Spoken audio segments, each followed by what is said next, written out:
ॐ नमः सिद्धेभ्यः। निज आत्मा को जान कर पहचान कर जम कर अभी जो बन गए परमात्मा, पर्याय में भी वे साध्य हैं, आराध्य हैं, आराधना के सार। हो नमन उन जिन देव को जो भव जलधि के पार हैं, जो भव जलधि के पार हैं। अपनी चर्चा यहाँ पर नए चक्र में अथवा नए रहस्य में उत्तरार्ध पर अपनी चर्चा चल रही है, जिसमें द्रव्यार्थिक और पर्यायार्थिक नए किसे कहते हैं, उसका क्या स्वरूप है, उसके आगे भेद प्रभेद की अपनी चर्चा चलने वाली है।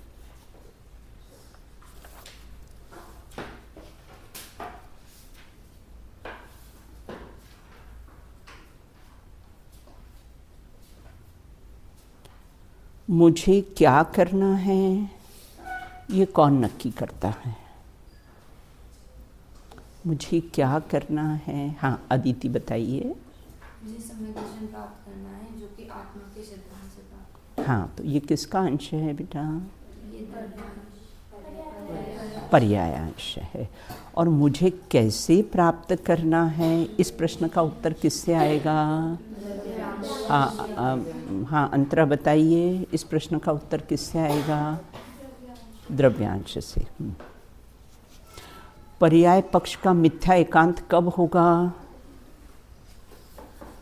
पर्याय पक्ष का मिथ्या एकांत कब होगा? हाँ नमी बताइए, आइए इधर बैठना, इधर नहीं। यदि ऐसा माने कि काम भी पर्याय में ही होना है, हाँ। तथा कार्य स्वयं भी पर्याय ही है, हाँ। और पर्याय को पर्याय से पर्याय के लिए ही करना है। हाँ। जबकि द्रव्य तो अव्यक्त है, हाँ। निष्क्रिय है, हाँ। अतः उसे जानने की जरूरत ही क्या है? तो पर्याय पक्ष का मिथ्या एकांतपना हो जाए।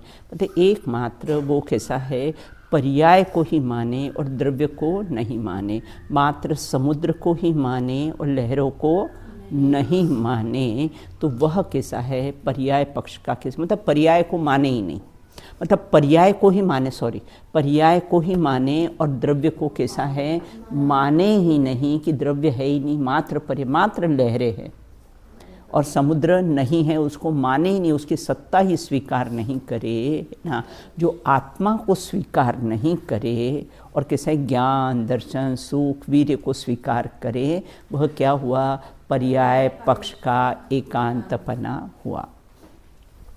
जैसे अपन ने पढ़ा था ना, किसमें नए में ही पढ़ा कि क्रमबद्ध पर्याय में किसमें पढ़ा था ना, कि कैसा है वह मतलब पर की सत्ता तो स्वीकार करे लेकिन अपनी सत्ता को स्वीकार नहीं करे, है ना।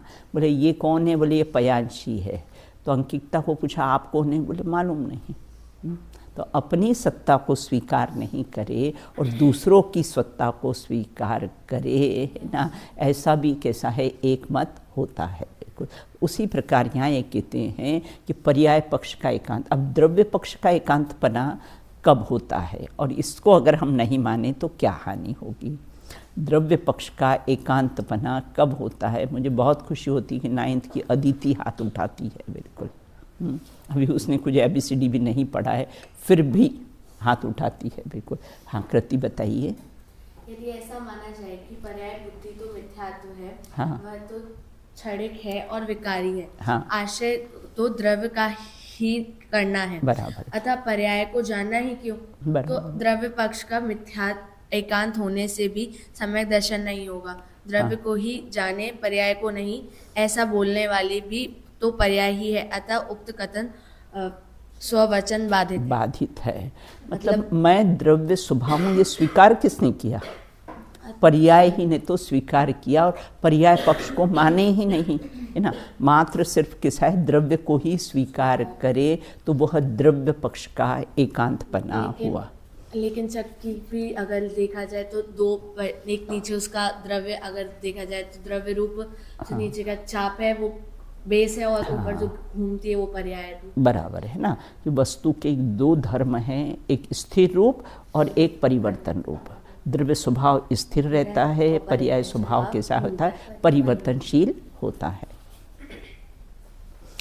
मात्र द्रव्य और मात्र पर्याय को स्वीकार करने से क्या हानि होगी ना? मात्र द्रव्य को और मात्र पर्याय को स्वीकार करने से क्या हानि होगी?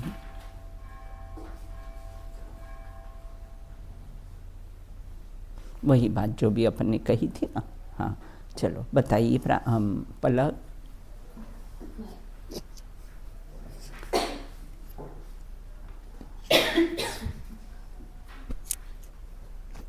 दीदी इसमें ऐसा है कि जो एकांत द्रव्य को स्वीकार करे और पर्याय को स्वीकार ना करे, हाँ। तो पर्याय के बिना द्रव्य का स्वीकार किसने किया और किसमें किया? और मात्र पर्याय ही को स्वीकार करे, द्रव्य को स्वीकार ना करे, हाँ। तो पर्याय कहाँ दृष्टि लगाकर एकाग्र होगी। दोनों बातें ली है बेटा, है? इसलिए दोनों नयों का उपदेश स्वीकार करके द्रव्य पर्याय को मानना चाहिए। द्रव्य पर्याय की संधि का क्या अर्थ है? ये सभी बच्चों को ये प्रश्न याद होना चाहिए। द्रव्य पर्याय की संधि का क्या अर्थ है? हाँ, पयांशी बताइए। पर्याय को पृथक करके लक्ष्य में ना लेते हुए उसे अंतर्मुख करके द्रव्य के साथ एकाकार करना, अर्थात द्रव्य पर्याय के भेद का विकल्प तोड़कर एकता पूर्वक निर्विकल्प अनुभव करना सुद्रव्य पर्याय की संधि है। आप अपनी भाषा में समझाओगे? कौन इसको अपनी भाषा में समझाएगा? ये तो बुक की लैंग्वेज है, अपनी भाषा में इसको कौन समझाएगा? चलिए अदिति बताइए। 12th क्लास में से कोई नहीं, सिर्फ राजी को छोड़कर। चलिए। हाँ दीदी, जैसे आपने एग्जाम्पल दिया था जोधाबाई का कि वो हिंदू थी लेकिन उन्होंने अकबर से शादी कर ली, बराबर, तो फिर वो मलिका आलम हो गई। बराबर। उसी प्रकार यहाँ पे कहा गया है कि द्रव्य पर्याय की संधि एक हो जाती है। हाँ, मतलब द्रव्य पर्याय की संधि मतलब द्रव्य को पर्याय से अलग नहीं है, पर्याय को द्रव्य से अलग नहीं करना है ना, ये अर्थ नहीं है। एक बात। दूसरी बात कि जो पर्याय को क्या करना है? पृथक नहीं करना है, तो फिर करना क्या है? अंतर्मुख करना है। हाँ, तो अंतर्मुख करने में क्या? हाँ बोलो। समुद्र और लहरें होती हैं, तो लहरें उठती हैं, हाँ। लेकिन वापस से समुद्र में ही वो अंतर्मुख हो जाती है। हाँ, बराबर, बिल्कुल, है ना। उसी प्रकार से लेकिन जब अंतर्मुख होती है तो फिर क्या होता है?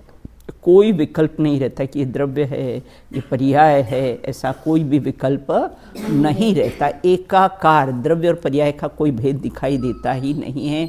इसका मतलब है द्रव्य पर्याय की संधि। समझ में आया अंतरा? है ना।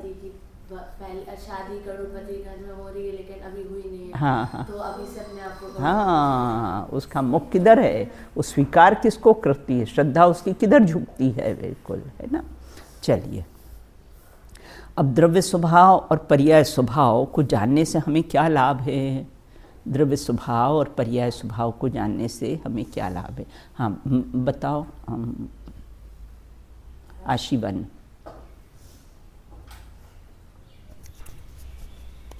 पॉइंट्स बेटा मैंने बताए थे ना उसमें। द्रव्य स्वभाव और मात्र को जानने से हमें ये लाभ है कि अपरिवर्तनशील शुद्ध बुद्धि तत्व में निर्भय बनाकर दीनता से मुक्त करता है, पहला। हाँ। और विकार की क्षणिकता ये दूसरा। हमें उसके विनष्ट हो जाने के प्रति आश्वस्त। हाँ, अब हमको विकारों को नष्ट करना है, अब हमको क्रोध करना है। बोले तुम चिंता नहीं कर, उसका स्वभाव ही है कि दूसरे समय कैसी हो नष्ट होने वाली हो, तो मरे को मारने जैसा है। बिल्कुल। हाँ। तीसरा पॉइंट, और अन्य जीवों की पर्याय को क्षणिक मानने से उनके प्रति हमें राग द्वेष नहीं नहीं होता है भाई। उसको भी क्रोध आया तो वो भी क्षणिक है। ऐसा स्वीकार करने से सामने वाले पर भी कैसा है, राग द्वेष नहीं होता है। आगे पांचवा पॉइंट है कि समता भाव उत्पन्न होता है। हाँ बराबर, बिल्कुल समता भाव सबके, कि सब भगवान आत्मा है, सब हमारे जैसे हैं, किसी से कोई राग द्वेष होता नहीं है, बिल्कुल है ना। पॉइंट है हाँ उनका द्रव्य स्वभाव तो हमारे जैसा ही है, अतः उसे जानने से भी सहन क्षमता समता उत्पन्न होती है, बिल्कुल इस प्रकार। पहला निर्भय दीनता से मुक्त कराता है, दूसरा विकार की क्षणभंगुरता है तो हमको नष्ट करने की चिंता, तीसरा क्या है, राग द्वेष का भाव होता है, चौथा समता भाव आती है, और सब हमारे जैसे समान ही प्रतिभासित होते हैं। चलिए अब आगे अपन चर्चा करेंगे। अब यहाँ पर कहते हैं, मेरे में पेज नंबर है 231, सम्यक एकांत किसे कहते हैं। हाँ ये वाला हो गया था। फिर सर्वथा वाला, द्रव्य और पर्याय दोनों का यथावत जानकर, या यथावत का शब्द क्या है पयांशी, बस उन दोनों का जैसा स्वरूप है। जैसे द्रव्य कैसा नित्य है, शाश्वत है, एक रूप रहने वाला है, और पर्याय कैसी ये क्षण भंगुर है, ऐसे दोनों का यथावत स्वरूप जानना, तो यह द्रव्य स्वभाव का। और जानकर फिर आश्रय किसका लेना, बोले द्रव्य स्वभाव का आश्रय लेना, यही प्रमाण ज्ञान के फलस्वरूप प्रकट होकर सम्यक एकांत है। यही श्रेय, पहले सब जान लिया और फिर कैसा है, प्रयोजन को, है ना, सब्जी मंडी में गए, कितने सारे फल लगे हैं, सब जान लिया बिल्कुल, लेकिन अपने को कौन सा लेना है, फिर उसको एक को अपना प्रयोजन करके अपने ग्रहण कर लिया। लेकिन जानना सब है ना, लेकिन ग्रहण कैसा है, एक का ही होता है बिल्कुल। अब कहते सर्वथा शब्द का आशय क्या है। प्रवचन सार की 114वीं गाथा की टीका में द्रव्यार्थिक पर्यायार्थिक चक्षु को क्रमशः सर्वथा बंद करने की बात कही गई है। यहाँ सर्वथा बंद करने से आश्रय दूसरी आँख को अच्छी तरह से बंद कर लेना है ना। एक आँख को थोड़ी थोड़ी भी खुली रहेगी तो निशाना नहीं सदेगा, है ना। सर्वथा मतलब अच्छी तरह, फोड़ने का नहीं, सर्वथा मतलब अच्छी तरह से कैसा है, बंद कर लेने से है। जिस आँख से देखना है उसे सर्वथा अच्छी तरह से खुली रखकर उतने समय मात्र में द्रव्यांश या पर्यायांश को देखने से दूसरी आँख बंद कर लेने की बात। अगर द्रव्य स्वभाव की चक्षु खुली है तो पर्याय की बंद करो, पर्याय की चक्षु खुली है तो द्रव्य स्वभाव की चक्षु, कैसे द्रव्यांश की चक्षु को बंद करो। बंदूक का वही निशाना दिया हुआ है कि लोक में बंदूक का निशाना साधते समय कैमरे का, दो उदाहरण है, एक तो बंदूक का, दूसरा कैमरे का। कैमरामैन किधर फोकस करता है ना, कैमरे का फ़ोटो खींचते समय, तीसरा हीरे की परख, है ना, चौथा अपन घड़ी का ले लो, है ना, घड़ी सुधारने वाला होता है ना, वो इंस्ट्रूमेंट लगाता है एक आँख में और फिर वो देखता है बारीकी से, उसको देखता है। तो हीरे की परख करते समय मात्र एक आँख का ही प्रयोग किया जाता है, दूसरी आँख को बंद कर रखा जाता है। अब सर्वथा शब्द से कथनचित कैसे सम्मिलित है, सर्वथा शब्द में कथनचित कैसे सम्मिलित है। द्रव्य, क्षेत्र, काल और भाव के लिए क्रमशः सर्व, सर्व मतलब द्रव्य, क्रमशः जहाँ शब्द है ना तो सर्व मतलब द्रव्य लेना, सर्वत्र मतलब क्या लेना, क्षेत्र, और सर्वदा काल, और सर्वथा भाव है, शब्दों का प्रयोग किया जाता है। अतः सर्वथा शब्द में द्रव्य, क्षेत्र और काल को गौण करके मेन क्या है, भाव को ही मुख्य किया है, क्योंकि भाव की ही प्रधानता रहती। पूर्व में भी अपने चर्चा की थी कि स्वचतुष्टय में भाव का क्या महत्व है, द्रव्य क्षेत्र काल भाव में भी भाव का क्या महत्व है, ये पहले अपन ने देखा है, भाव का ही महत्व है। लोग में भी अच्छा आखिर आप कहना क्या चाहते हो, इंटेंशन आपका क्या है, भाव आपका क्या है, ये बताओ आप। तो लौकिक में भी ये है ना, और कोई खरीदने भी चीज़ जाओ ये भाव बताओ वहाँ भी कैसे भाव की चर्चा कहते हैं, भाई क्या प्राइस क्या है पहले ये बताओ, है ना। तो इस प्रकार से यहाँ ये कहते कि द्रव्य क्षेत्र काल को गौण करके भाव को ही मुख्य किया है, इसलिए यहाँ सर्वथा शब्द का अर्थ कथनचित हो जाता है। ऊपर अपने क्या प्रश्न दिया था, सर्वथा शब्द का अर्थ क्या होता है, कथनचित में कैसे सम्मिलित है। देखो स्वभाव में कथनचित नहीं लगता है, आत्मा कथनचित ज्ञान वाला और कथनचित राग वाला, राजी ऐसा कथनचित नहीं लगता है। सूर्य कथनचित पूर्व से उदित होता है और कथनचित पश्चिम से उदित हो जाता है, ऐसा कथनचित नहीं लगता। स्वभाव में कथनचित नहीं लगता, जो अकाट्य नियम है उसमें कथनचित नहीं लगता। शक्कर सर्व है ना, कथनचित मीठी है, कथनचित खट्टी है, ऐसा लगता है, नहीं लगता है ना। तो यहाँ ये कहते हैं कि इसलिए यहाँ सर्वथा शब्द का अर्थ कथनचित हो जाता। कथनचित का अर्थ क्या है, किसी अपेक्षा से। कथनचित का अर्थ क्या है, किसी अपेक्षा से। आत्मा द्रव्य की अपेक्षा से सर्वथा नित्य है। इस वाक्य के प्रयोग में द्रव्य की अपेक्षा से नित्य है, यह अभिप्राय हो तो यहाँ सर्वथा शब्द का आशय कथनचित अर्थात आत्मा पर्याय की अपेक्षा से कथनचित कैसा है, अनित्य है ना। पर्याय की अपेक्षा से आत्मा कैसा है, कथनचित अनित्य है, और द्रव्य स्वभाव की अपेक्षा से आत्मा को कैसा है, नित्य कहा गया है। बिल्कुल कथनचित नित्य भी और कथनचित कैसा है, अनित्य भी। लेकिन एक बात है, अगर द्रव्य स्वभाव की अपेक्षा से हम बात करेंगे ना, तो आत्मा द्रव्य स्वभाव की अपेक्षा सर्वथा नित्य है। पर्याय की अपेक्षा से बात कहेंगे तो सर्वथा अनित्य है, माँ कथनचित नहीं लगाएंगे। अगर हम पर्याय की बात करते तो 100% पर्याय पे जोड़ देंगे, है ना। और अगर द्रव्य स्वभाव की बात करते तो 100% कैसा है, हाँ आत्मा द्रव्य स्वभाव की अपेक्षा से सर्वथा नित्य है और आत्मा पर्याय स्वभाव की अपेक्षा से सर्वथा अनित्य है, बिल्कुल, है ना। तो इस प्रकार से है। देखो एक जैसे क्षमा वीर्य भूषण, इस पर अपने को चारों घटाना है, सर्व, सर्वत्र, सर्वदा और सर्वथा, 4 शब्द है ना। इसमें अपने द्रव्य क्षेत्र काल भाव लिया है। कैसा लिया है, कैसा लिया है द्रव्य क्षेत्र काल भाव, हाँ भाव है ना। अब अपन क्षमा वीर्य भूषण इसमें लगाते हैं। देखो सर्व मतलब सभी, सभी द्रव्य क्षमामणि मनाना कैसा है, सर्व, सर्वत्र, सर्वदा और सर्वथा, बिल्कुल। देखो क्षमामणि मनाना ना, तो चारों द्रव्य क्षेत्र काल भाव से, बिल्कुल। सर्व द्रव्य, सर्व मतलब सभी द्रव्य, निगोष से लेकर है ना सभी जीवों तक, खम्मामि सव्व जीवाणाम, है ना, सब जीवों से कैसी है, क्षमा हो, है ना। ये कैसी सर्व। अब कहते सर्वत्र, सर्वत्र मतलब क्षेत्र ना, 343 घन राजू क्षेत्र है ना अपना पूरा, 3 लोक का है ना, 343 घन राजू क्षेत्र है। जहाँ जहाँ भी हो तो ये क्षेत्र अच्छा है, ये क्षेत्र बुरा है ना, ऐसा कोई इष्ट अनिष्टपना नहीं है।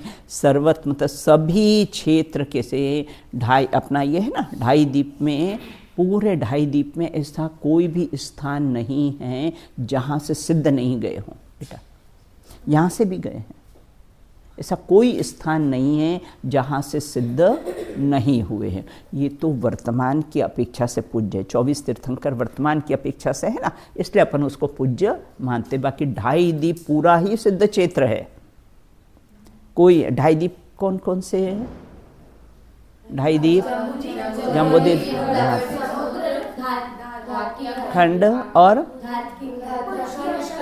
पुष्कर द्वीप आधा आधा, इसको ढाई द्वीप, 2.5 है ना। आत्मा भी 2.5 ही है बेटा, है ना। आत्मा 2.5 अक्षर का है ना आत्मा। मैं हमेशा बोलती हूँ, मुकेश अंबानी ने अपनी वाइफ नीता अंबानी को ना उसके जन्मदिन पर 250 करोड़ का एक चार्टर प्लेन दिया गिफ्ट में। मैंने जब पेपर में पढ़ा तो मुझे ऐसा लगा पता नहीं 250 करोड़ का इसने उसको प्लेन गिफ्ट किया, वो कितनी सुखी होगी कितनी नहीं मुझे नहीं मालूम, लेकिन 2.5 अक्षर की आत्मा का सिखा देता है इसको, तो भवांतर वो सुखी हो जाती है बिल्कुल, है ना। और उससे कैसा है, सुखी होगी या नहीं होगी कोई गारंटी नहीं है बिल्कुल। तो क्षेत्र की अपेक्षा कोई भी क्षेत्र, सर्वत्र कोई भी क्षेत्र ऐसा नहीं है अच्छा बुरा, है ना। खम्मामि सर्व जीवाणाम, क्षेत्र की अपेक्षा कोई भी क्षेत्र में इष्ट अनिष्टपना नहीं का। सर्वदा काल, 3 काल के जितने समय, उत्सर्पणी और अवसर्पणी, ये चार्ट बना हुआ है ना अपना, उत्सर्पणी अवसर्पणी काल के जितने भी समय हैं, उन समय में जीवों से कोई राग द्वेष के परिणाम किए हो तो सबसे क्षमा भाव, है ना। ये काल की अपेक्षा से कैसा है, क्षमा भाव है। आपकी क्षमावणी ऐसी ही मनाना, है ना। अब कहते हैं भाव, है ना, तो 3 लोक के जितने समय हैं बिल्कुल। और सर्वदा मतलब भाव, है ना, मन वचन काय, है ना, कोई भी ऐसा परिणाम, है ना, इष्ट अनिष्ट, चाहे औदायिक हो, है ना, चाहे छायोपशमिक हो, चाहे औपशमिक हो, छायिक हो, कोई भी, है ना, कोई भी सर्वथा मतलब कोई भी मन वचन काय की अपेक्षा से सबको कैसा है, क्षमा भाव। ये भाव की अपेक्षा से कैसा है, तो सर्वत्र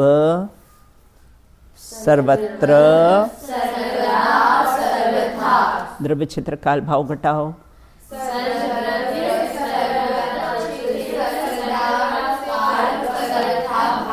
समझ में आ गया ये 4 पॉइंट, है ना। जिस प्रकार से सम्यक अनेकांत में, सम्यक अनेकांत में किसको लेना, सम्यक अनेकांत का मुझे एग्जाम्पल बताओ। जैसे हाँ वृक्ष, हाँ वृक्ष, तो वृक्ष की स्वीकृति पूर्वक हमने वो फल लिया तो वो सम्यक एकांत होता है। सम्यक, हाँ मैंने सम्यक एकांत पूछा कि बेटा सम्यक अनेकांत, एकांत पूछा। अच्छा, सब सम्यक अनेकांत में क्या लेंगे बेटा, और वृक्ष भी लेंगे, है ना। तो वो सम्यक कैसा है, अनेकांत में अपन ने पढ़ा था ना पूर्व में, 4 के 4 उदाहरण अपन ने लिए थे उसमें, किसने क्रमबद्ध में लिए थे ना, क्रमबद्ध में लिए थे। तो सम्यक अनेकांत में सम्यक एकांत कैसा है, सम्मिलित है। भाई वृक्ष में फूल पत्ती सम्मिलित है, भाई आत्मार्थी ट्रस्ट में आत्मार्थी कन्या विद्या निकेतन सम्मिलित है। तो सम्यक अनेकांत में सम्यक एकांत कैसा है, सम्मिलित होता है। उसी प्रकार यहाँ सर्वथा शब्द में कथनचित शामिल समझना चाहिए। कहा है बेटा सर्वथा, लेकिन समझना क्या है, कथनचित, उसको कैसा है समझना चाहिए।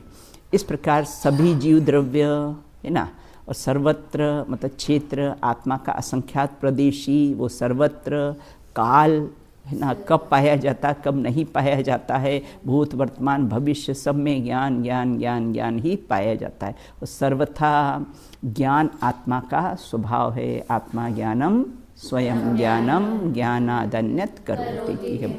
अब यहाँ ये कहते हैं सर्वथा शब्द को अंत दीपक के रूप में स्वीकार किया जाए। सर्वथा मतलब भाव लिया है ना बेटा, तो उसको अंत दीपक मतलब अंत में रखा है। अंत दीपक किसको कहते हैं, हाँ बिल्कुल, जो जैसे अपन पूरी सीढ़ियाँ हो और हमने लास्ट में वो दीपक कैंडल रख दिया हो तो उसका प्रकाश पूरा सब दूर बेटा होगा, है ना। तो इस प्रकार से सर्वथा शब्द में अंत दीपक के रूप में स्वीकार किया है तो उससे सर्व सर्वत्र सर्वदा गर्भित हो जाते हैं। अग्नि सर्वथा उष्ण है अथवा आत्मा सर्वथा चित स्वभाव है। इन कथनों में सर्वथा शब्द के भाव की मुख्यता होने पर भी यह कथन द्रव्य, क्षेत्र, काल और भावमयी संपूर्ण वस्तु के बारे में समझ, बोला भाव लेकिन समझना क्या है, संपूर्ण वस्तु को कैसा है समझना है।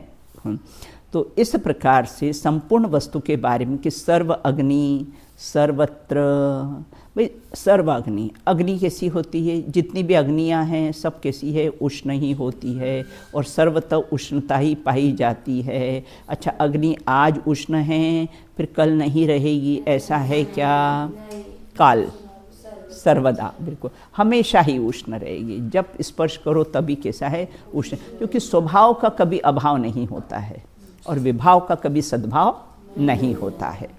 तो इस प्रकार से सर्वथा उष्ण, सब आत्माएं सर्वत्र सर्वदा सब किसी चित स्वरूप है। जितनी भी आत्मा हैं द्रव्य से, क्षेत्र से, काल से, भाव से, सब कैसा है, चित स्वरूप है। अब कहते सर्वथा शब्द का प्रयोग सम्यक एकांत और मिथ्या एकांत कब होगा। इस सम्यक एकांत का उदाहरण मुझे एक दो और मिथ्या एकांत का उदाहरण दो। सम्यक एकांत का एक उदाहरण, अपने सम्यक एकांत, सम्यक अनेकांत और मिथ्या अनेकांत 4 पॉइंट लिए थे ना अंकिता, है ना। और ये सम्यक एकांत और मिथ्या एकांत, तो सम्यक एकांत का उदाहरण दो मुझे। क्या समझे आप सम्यक एकांत से? हाँ, सम्यक एकांत। चलो अणिमा। हाँ वृक्ष है, हाँ वृक्ष के जैसे अलग अलग पार्ट होते हैं, पत्ती, टहनी वगैरह, हाँ सम्यक एकांत। हाँ हाँ बराबर, पूरा वृक्ष है वो आ जाएगा सम्यक अनेकांत। बहुत बढ़िया, और बिल्कुल। मिथ्या एकांत में हाँ जैसे वृक्ष है, वृक्ष का जो फल है, हाँ, फल को अकेली में मिथ्या एकांत है, और फल मतलब हमने वृक्ष को नहीं माना और मात्र उसको, फल को, इनको मान लिया, तो वो क्या हुआ बेटा? वो मिथ्या एकांत हो गया। इस प्रकार से प्रश्न है कि सर्वथा शब्द में सम्यक एकांत और मिथ्या एकांत कब हो जाता है। इस प्रकार अगर हमने कथनचित नहीं लगाया तो मिथ्या एकांत हो जाएगा वो। इस प्रकार यह स्पष्ट है कि सर्वथा शब्द का प्रयोग यदि अपर पक्ष, अपर पक्ष मतलब दूसरा पक्ष, जैसे आँख का ऑपरेशन होता है ना बेटा, कोई भी ऑपरेशन हो तो आँख का जब ऑपरेशन होता है तो डॉक्टर क्या करता है, पूरा फेस ढक देता है और सिर्फ एक कपड़ा, और कपड़े में वो सिर्फ आँख दिखती है, बाकी और कुछ दिखाई देता नहीं है। बिल्कुल उसी को, वो आँख को सिर्फ मुख्य करता है और बाकी सबको कैसा है, गौण करता है। बिल्कुल, तो यहाँ ये कहते हैं कि इस प्रकार अपर पक्ष, अपर मतलब दूसरा पक्ष, मतलब देखो एक सम्यक एकांत तो दूसरा मिथ्या एकांत है ना, यह कैसा है, अपर पक्ष है, दूसरा पक्ष है। बिल्कुल जैसे सुख का अपर पक्ष दुख है बेटा, है ना, शुद्ध का अपर पक्ष कैसा है, अशुद्ध है। तो इस प्रकार शब्द का प्रयोग यदि अपर पक्ष को अच्छी तरह से गौण करने के अभिप्राय से किया जाए तो वह सम्यक एकांत रूप हो जाएगा। अच्छी तरह से गौण करना मतलब उस पर दृष्टि रखना ही नहीं है। एकमात्र वो अर्जुन को आँख ही, और आँख भी नहीं, वो काला डॉट ही दिखता था बस, और क्या, तो आँख नहीं थी क्या? थी। वृक्ष था कि नहीं था? चिड़िया थी कि नहीं थी? बिल्कुल। लेकिन लक्ष्य क्या था?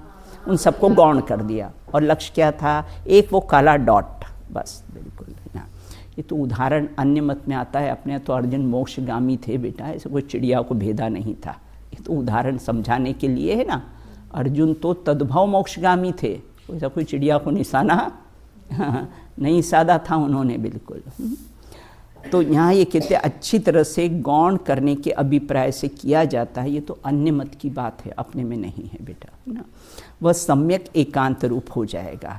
मतलब दूसरे पक्ष को अगर हमने पर्याय पक्ष को मुख्य किया तो कैसा है, द्रव्य पक्ष सर्वथा गौण हो जाएगा, है ना। तो अपर पक्ष का निषेध वर्त रहा है तो वह मिथ्या एकांत हो जाएगा। उसका निषेध कर दिया, पर्याय है ही नहीं, चिड़िया है ही नहीं, अगर निषेध कर दिया ना तो मिथ्या एकांत हो जाएगा। सबको स्वीकार करते हुए एक को मुख्य किया, वो सम्यक एकांत होगा। बिल्कुल।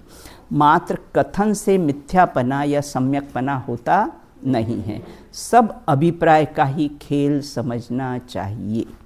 अनेक स्थानों पर सर्वथा शब्द का प्रयोग कथन को दृढ़ता प्रदान करने के लिए है, किसी बात पर विशेष बल देने के लिए या ध्यान आकर्षित करने के लिए भी होता है। भाई सर्वथा ऐसा ही है ना। ऐसे अपनी बात को दृढ़ता से उसको कहना हो, खड़े हो जाओ, तो अगर अपनी बात को कैसे है दृढ़ता से कहना हो तो उसके लिए सर्वथा शब्द का कैसा है प्रयोग किया जाता है। आप इधर सामने बैठा करो, है ना, इधर सामने बैठा करो। तो इस प्रकार से अनेक स्थानों पर सर्वथा शब्द का प्रयोग कथन की दृढ़ता प्रदान करने के लिए है, किसी बात पर विशेष बल देने के लिए या ध्यान आकर्षित करने के लिए भी होता है। हम कब किस कथन का क्या भाव समझते हैं यह हमारे विवेक पर डिपेंड करता है, बिल्कुल, है ना। अब देखो, जैन दर्शन में सर्वथा, एकांत और ही इन शब्दों के प्रयोग का निषेध किया जाता है, जबकि आप तो यहाँ इसका समर्थन कर रहे हो, है ना। आप तो सर्वथा शब्द का समर्थन कर रहे थे, जबकि जैन दर्शन में सर्वथा शब्द है ही नहीं, यहाँ तो कथनचित बात है, इस अपेक्षा से ऐसा है, इस अपेक्षा से ऐसा है। फिर आपने यहाँ पर सर्वथा शब्द क्यों लिया, भाव में सर्वथा को इंक्लूड क्यों लिया? सर्वथा मतलब भाव पक्ष। यदि इन शब्दों का प्रयोग अलग अलग करते हुए अपर पक्ष का निषेध न किया जाए तो सम्यक एकांत होगा, है ना। अपर पक्ष का निषेध नहीं किया जाए, गौण किया जाए, है ना, तो वह सम्यक एकांत होगा, जो कि अनेकांत का ही कैसा सुफल है, अच्छा फल है। परंतु यदि अपर पक्ष का है ही नहीं, है ना, पानी कैसा है, सर्वथा शीतल है, अगर ऐसा माना जाए तो फिर ठंडी में स्नान कैसे करेंगे? ठंडी में फिर स्नान कैसे करेंगे? भाई पानी जल तो सर्वथा ही कैसा है, शीतल है ना, और उसका अपर पक्ष दूसरा पक्ष माने ही नहीं, तो फिर स्नान कैसे करेंगे? बिल्कुल। तो परंतु यदि अपर पक्ष का निषेध करने के लिए दो एकांतवाचक शब्दों का प्रयोग एक साथ किया जाए तो मिथ्या एकांत हो जाएगा। आत्मा सर्वथा नित्य है, सर्वथा अनित्य है ना, ये दोनों का एकांत का कैसा है, एक साथ कथन किया जाए तो क्या होगा, मिथ्या एकांत हो जाएगा। कथनचित करके हम करेंगे तो कैसा है, वो सम्यक एकांत होगा, बिल्कुल। देखो यहाँ लिखा है, एक सिद्ध चक्र विधान में एक शब्द आया है, दुर्नय शब्द आया है, एकांत सर्वथा, है ना। एकांत तो सर्वथा नित्य माने या सर्वथा अनित्य माने, इसके लिए दुर्नय शब्द आया, मतलब वो नय से दूर हो गया। दुर्नय मतलब नय से दूर हो गया। जो सर्वथा मानता है आत्मा सर्वथा नित्य है, अथवा आत्मा सर्वथा नित्य, अपन क्या मानते हैं, कथनचित नित्य है, कथनचित द्रव्य स्वभाव की अपेक्षा से नित्य है।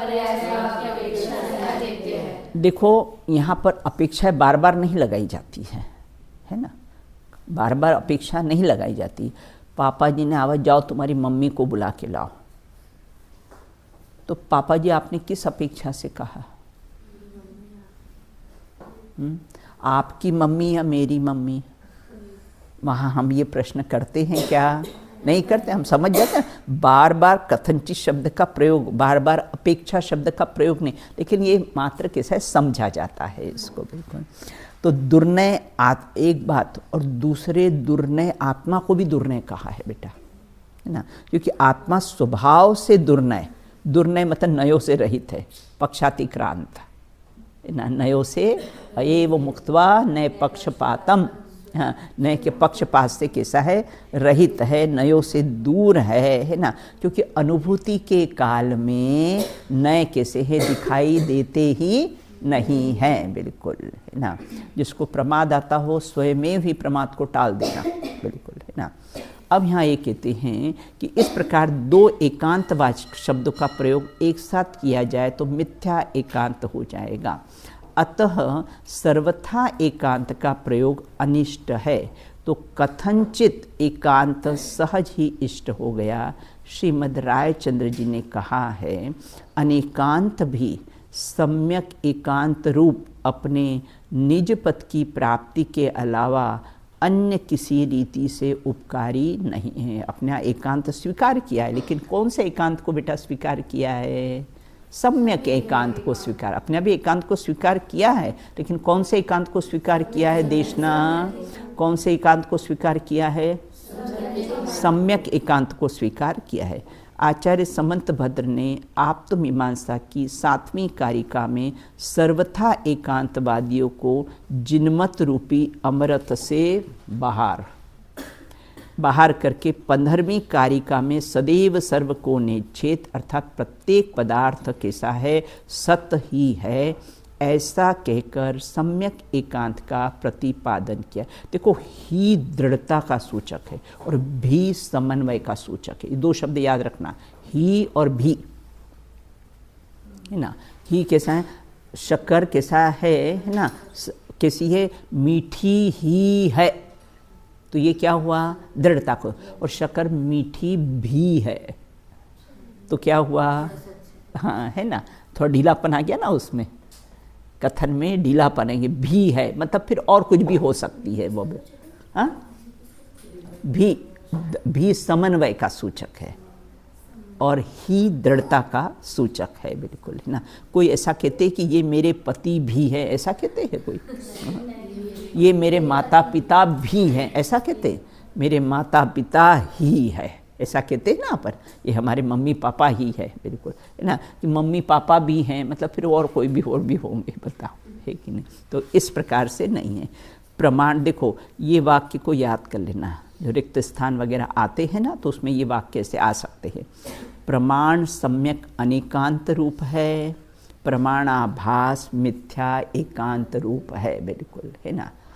वो, हाँ, इसमें अंडरलाइन कर लो इस वाक्य में, प्रमाण सम्यक अनेकांत रूप है और प्रमाणाभास मिथ्या अनेकांत रूप है। वृक्ष भी नहीं, फूल पत्ती को भी नहीं कैसा है मानना, वो कैसा है, मिथ्या अनेकांत है। इस प्रकार से नए सम्यक एकांत रूप हैं और नया भास कैसे हैं, मिथ्या एकांत रूप है। हम ऐसा देखो, मुझे ऐसा लगता है जहाँ आप लोग को, मुझे लगता है ये समझ में आ जाता तो फिर मैं वहाँ नहीं समझाती हूँ, बिल्कुल। और आपको ऐसा लगे कि नहीं दीदी ये समझा दो, तो फिर मैं समझा दूँ, है ना। तो ये आपको समझ में आया, प्रमाण सम्यक अनेकांत रूप है। क्यों है प्रमाण सम्यक अनेकांत रूप? क्योंकि उसमें दोनों वस्तु आ जाती है, द्रव्य स्वभाव, सामान्य और विशेष, दोनों वस्तुएं आ जाती, इसलिए कैसा है, प्रमाण रूप है। और कैसा है, तथा प्रमाणाभास मिथ्या अनेकांत है ना। इस प्रकार से वृक्ष भी नहीं और फूल पत्ती भी नहीं मानना, बिल्कुल। वृक्ष को भी नहीं मानना, तो वृक्ष को नहीं है तो फूल पत्ती कहाँ से होगी, बिल्कुल। इस प्रकार नए सम्यक एकांत रूप है, नया भास मिथ्या एकांत रूप है। हम ऐसा भी कह सकते हैं, यद्यपि ये तीनों शब्द जहरीले हैं। कौन से जहरीले हैं?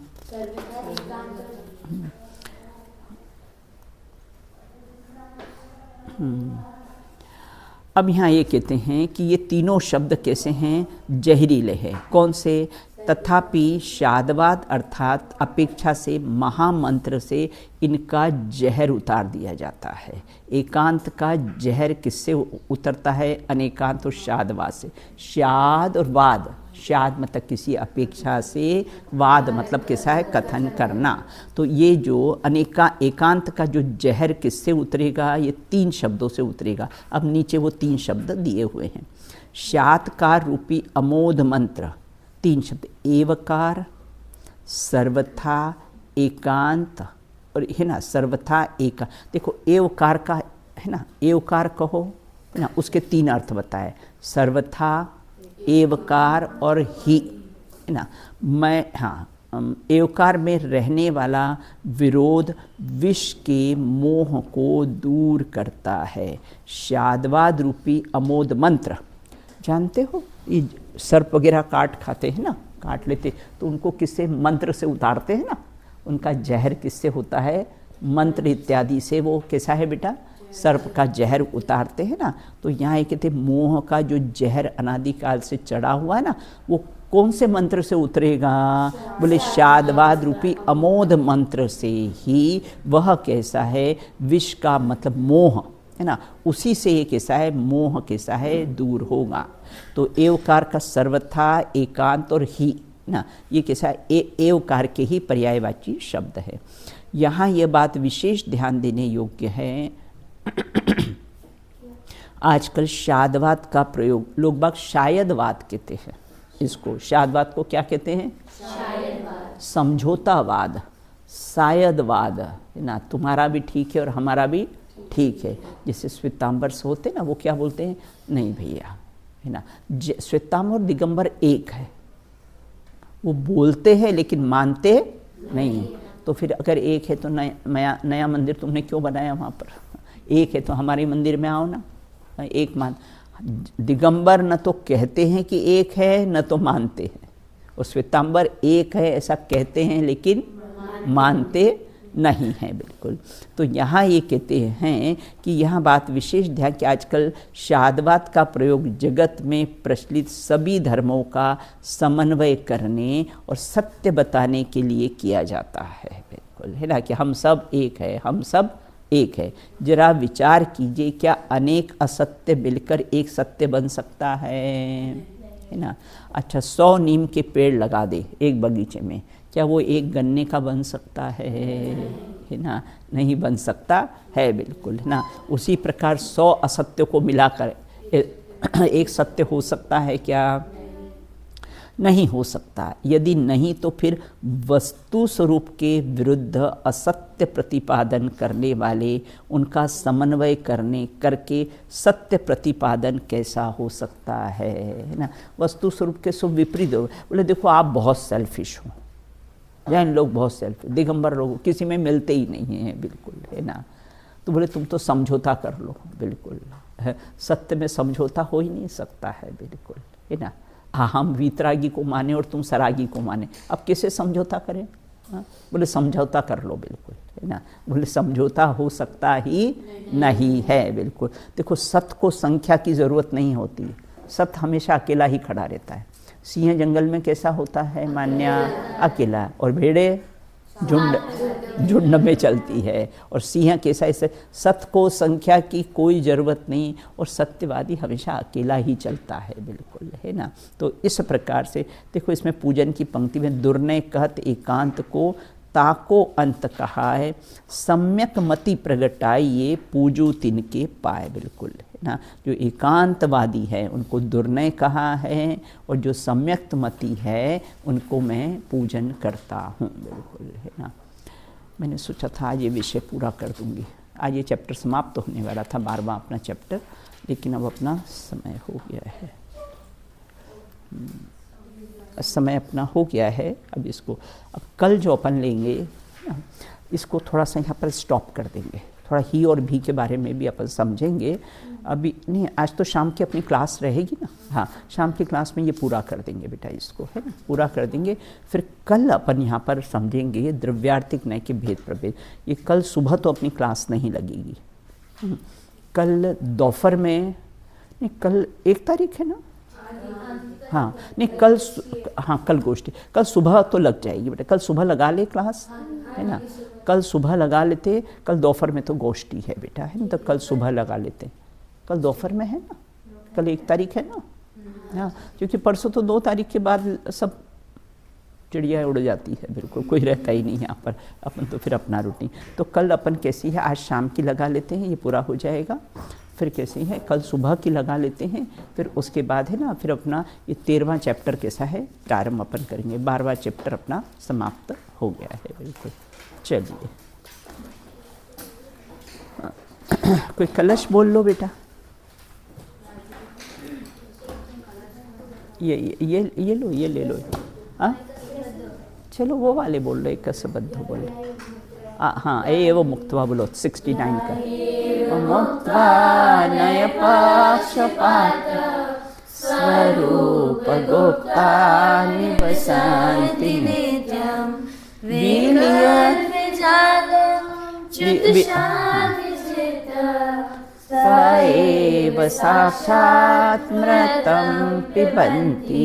एक बार फिर से बोलो, बीच में रुक गए थे तो। भयो एव मुक्त्वा नय पक्षपातं स्वरूप गुप्ता निवसन्ति नित्यं विकल्पजालं च्युत शान्तचित्तः स एव साक्षात् अमृत पिबन्ति, साक्षात् मृतं पिबन्ति। चलिए जय बोलो बेटा। बोलिए अनंत सिद्ध परमेश्वरी भगवंतों की जय हो। नित्य बोधनी द्वादशांगमयी जनवाणी माता की जय हो। समस्त वीतरागी संतों की जय हो। अंतिम शासन नायक भगवान महावीर स्वामी की जय हो। ऐसा परमो जैन धर्म की जय हो। एक साथ बोलिए जय जिनेंद्र, जय जिनेंद्र।